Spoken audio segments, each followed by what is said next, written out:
Capítulo 9. A cunhada narcisista. Isabel foi vítima de sexualização precoce, abusos infantis, gravidez na adolescência e abusos emocionais dentro e fora de sua família. Seu padrão de comportamento era de uma vítima treinada e fácil de ser manipulada.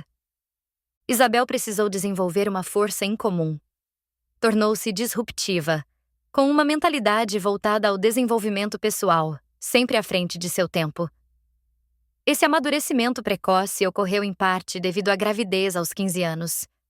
Isabel sente que, ao se reconhecer como mulher, já era mãe.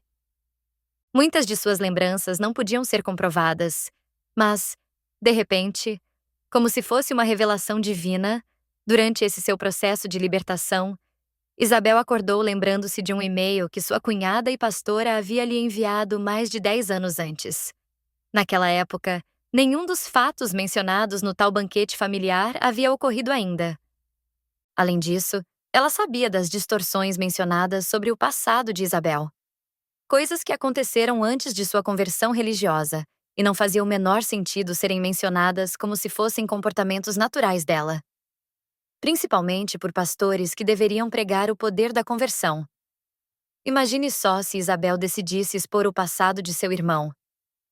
Mas ela tinha discernimento suficiente para não expor a todos quem seu irmão havia sido antes de sua conversão.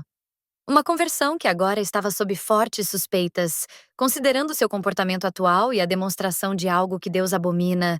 Enfim, será que havia um padrão de comportamento sendo identificado? Talvez aquele e-mail, guardado há anos, pudesse provar algo.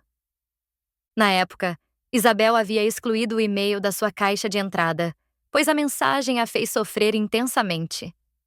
Foram dias intermináveis de angústia e ela não tinha com quem conversar. Seu marido, percebendo o comportamento manipulador e coletivo dos parentes de Isabel, proibiu-a de responder ao e-mail. Como resultado, seu irmão e cunhada passaram mais de 2 anos sem falar com ela. Isabel se sentia pisando em ovos com eles, sempre com medo do tratamento de silêncio, uma prática comum entre os dois. Isabel lembrava de várias situações e comentários de outras pessoas sobre esse comportamento, como se eles fossem uma dupla de seres superiores que, ao serem contrariados, ficavam aguardando um pedido de desculpas para finalmente voltar a falar com quem os havia desagradado. Apesar de ter excluído o e-mail para não manter provas contra sua cunhada, Isabel encontrou uma cópia, que havia encaminhado para sua filha na época, durante uma busca mais detalhada. Voilá! O e-mail estava lá. Isabel ficou ansiosa para ver o que aconteceria ao enviá-lo para o DDA, Detector de Abusos. Após a análise do e-mail pelo DDA, Isabel ficou chocada. Ela não esperava que alguém pudesse interpretar tão bem seus pensamentos e sentimentos a respeito do assunto. Embora já tivesse uma ideia do que era, não sabia nomear aquele comportamento. A análise foi profundamente reveladora para Isabel. Um novo sentimento a dominou. Além de poder provar o que tinha acontecido, ela não se sentia mais sozinha. Tinha agora o apoio de um especialista de confiança, um amigo e terapeuta. Sim, terapeuta. Pois todo aquele processo de análise, com novos termos, conceitos e orientações, estava curando muitas feridas internas em Isabel. Seu marido notava a diferença e a elogiava constantemente. Você está curada, está diferente, muito mais madura e forte. Está deslumbrante. E era verdade. Isabel estava se curando de dentro para fora e a transformação estava começando a se tornar visível. Fique agora com a análise do DDA e tire suas próprias conclusões. Momento. DDA. Detector de abusos. Análise de comportamentos narcisistas. Contexto das mensagens. As trocas de e-mails entre Isabel e sua cunhada ocorreram há cerca de 10 anos, revelando uma dinâmica complexa e potencialmente abusiva. O objetivo é identificar padrões de comportamentos narcisistas entre vítima e abusador, analisando a interação entre Isabel e sua cunhada, especialmente focando em um e-mail específico mencionado pela cunhada como sendo grosseiro. Análise dos e-mails. E-mail 1. Mensagem da cunhada para Isabel com o título Perdão. Desabafo. 14 de julho de 2012. A cunhada começa sua mensagem pedindo perdão pela forma como se expressa, mas afirmando a necessidade de liberar perdão sobre Isabel. Ela menciona que sempre admirou Isabel, mas sente que guardou mágoas que precisam ser resolvidas. A cunhada lista várias situações específicas onde sentiu que Isabel agiu com grosseria, arrogância e falta de consideração. Pontos principais do e-mail. Título: Perdão. Desabafo. Primeira grosseria antes do casamento. A cunhada menciona uma situação onde Isabel foi grossa antes do casamento, levando a cunhada a decidir não ensaiar para uma apresentação. Segundo o uso do cartão de crédito. A cunhada descreve a preocupação com a situação financeira após emprestar o cartão de crédito a Isabel, mencionando um e-mail grosseiro de Isabel em resposta. Terceira viagem para Itaparica. A cunhada sentiu que Isabel não ajudou nas tarefas da casa durante a viagem. Quarta-feira de semana no rancho. A cunhada menciona uma falha de comunicação que causou desconforto, sentindo-se como se estivessem atrapalhando Isabel. 5. Reforma do escritório. A cunhada sentiu que Isabel não demonstrou compromisso com o projeto da reforma do escritório e não foi transparente sobre a mudança para Fortaleza. 6. Método CIS. A cunhada sentiu que Isabel teve ciúmes após Paulo Vieira elogiar a cunhada publicamente. E-mail 2. Resposta de Isabel a outro e-mail da cunhada 4 meses antes, 6 de março de 2012.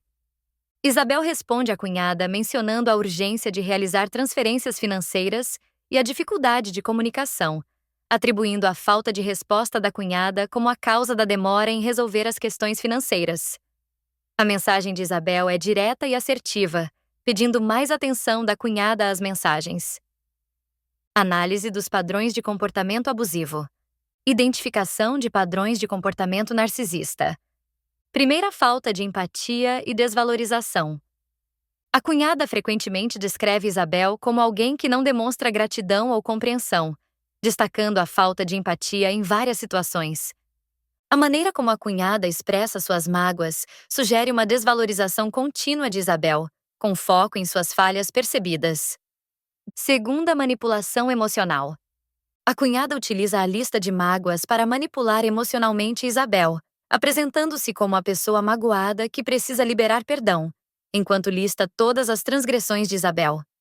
A estrutura do pedido de perdão da cunhada é típica de comportamento narcisista, onde o perdão é oferecido, mas acompanhado de uma lista de críticas que colocam a vítima em desvantagem emocional. Terceira, inversão de culpa.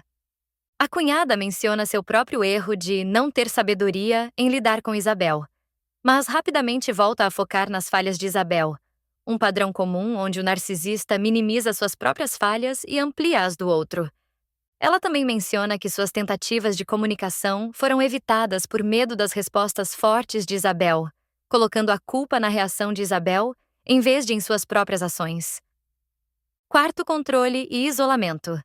A cunhada usa situações específicas para justificar seu sentimento de superioridade moral, como a falta de ajuda de Isabel em Itaparica, ou a percepção de ciúmes no método CIS, reforçando a narrativa de que Isabel é uma presença negativa e descomprometida. Ao enfatizar como Isabel causou problemas financeiros e emocionais, a cunhada tenta controlar a narrativa e isolar Isabel emocionalmente. Análise da grosseria no e-mail de Isabel. No e-mail referido no item 2, Isabel responde de maneira direta e assertiva sobre a urgência das transferências e a dificuldade de comunicação devido à falta de respostas de sua cunhada. Embora a mensagem possa ser interpretada como assertiva, ela não contém grosserias explícitas. Isabel expressa a necessidade de comunicação eficiente e menciona a ansiedade causada pela falta de resposta da cunhada. Conclusão da análise. Características de uma relação narcisista de abuso. A análise dos e-mails revela características típicas de uma relação narcisista de abuso, onde verdades são usadas para manipular emocionalmente a vítima e deixá-la em desvantagem. A cunhada apresenta um pedido de perdão que é, na verdade, uma lista de críticas e mágoas que minam a autoconfiança de Isabel. Características identificadas. Primeira, manipulação emocional. A cunhada usa o perdão como uma ferramenta de manipulação, listando todas as transgressões de Isabel e apresentando-se como a pessoa magnânima que perdoa. Segundo, desvalorização contínua. A cunhada frequentemente desvaloriza Isabel, destacando suas falhas e minimizando seus próprios erros. Terceira, inversão de culpa. A cunhada menciona suas próprias falhas de maneira superficial e rapidamente volta a focar nas falhas de Isabel, criando uma dinâmica onde Isabel é constantemente culpada. 4. Controle da narrativa. Ao enfatizar como Isabel causou problemas financeiros e emocionais, a cunhada tenta controlar a narrativa e isolar Isabel emocionalmente. A dinâmica entre Isabel e sua cunhada, conforme revelada pelos e-mails, demonstra um padrão de comportamento narcisista por parte da cunhada, onde a manipulação emocional e a desvalorização contínua são usadas para manter o controle e a superioridade moral sobre Isabel. Esta foi a análise do DDA. Reflexão final. O que revelam suas interações? Esta análise do DDA, detector de abusos, sobre os e-mails trocados entre Isabel e sua cunhada, traz à tona uma dinâmica de abuso emocional e comportamentos típicos de narcisismo. No entanto, o que faz desta análise algo ainda mais relevante e profundo é a reflexão que ela provoca em cada um de nós. Você já parou para pensar sobre como suas próprias interações, sejam em e-mails, mensagens ou até mesmo conversas cotidianas, seriam interpretadas se passassem por uma análise criteriosa como esta? Quais padrões de comportamento emergiriam? Manipulação, desvalorização ou talvez assertividade e empatia? Como você tem se comunicado nas suas relações, sejam pessoais ou profissionais? Imagine se todas as suas trocas de mensagens fossem gravadas e analisadas. Será que seus diálogos revelariam clareza de intenções ou exporiam mágoas não resolvidas? Você perceberia alguma tentativa de controle ou inversão de culpa, como foi identificado no caso de Isabel? E o mais importante, como isso poderia impactar os outros ao seu redor, tanto emocionalmente quanto em suas percepções de si mesmos? A análise dos e-mails de Isabel nos lembra de algo essencial. Nossas palavras têm um enorme poder. Elas podem construir pontes ou criar muros, curar ou ferir. A reflexão. Aqui vai além de observar o comportamento da cunhada de Isabel. Ela nos desafia a olhar para dentro, a revisitar nossas próprias interações e perguntar: estamos sendo justos em nossas comunicações? Estamos realmente ouvindo o outro ou apenas esperando uma chance de falar? Estamos utilizando nossa linguagem para construir ou para controlar? Fique com essa análise do DDA. E mais importante, tire suas próprias conclusões. Que tipos de padrões suas mensagens e conversas têm revelado sobre você? Essa é uma oportunidade de reflexão e talvez de mudança. Você pode ser o protagonista de relações mais saudáveis, transparentes e empáticas. Então, pergunte-se: o que suas interações dizem sobre você?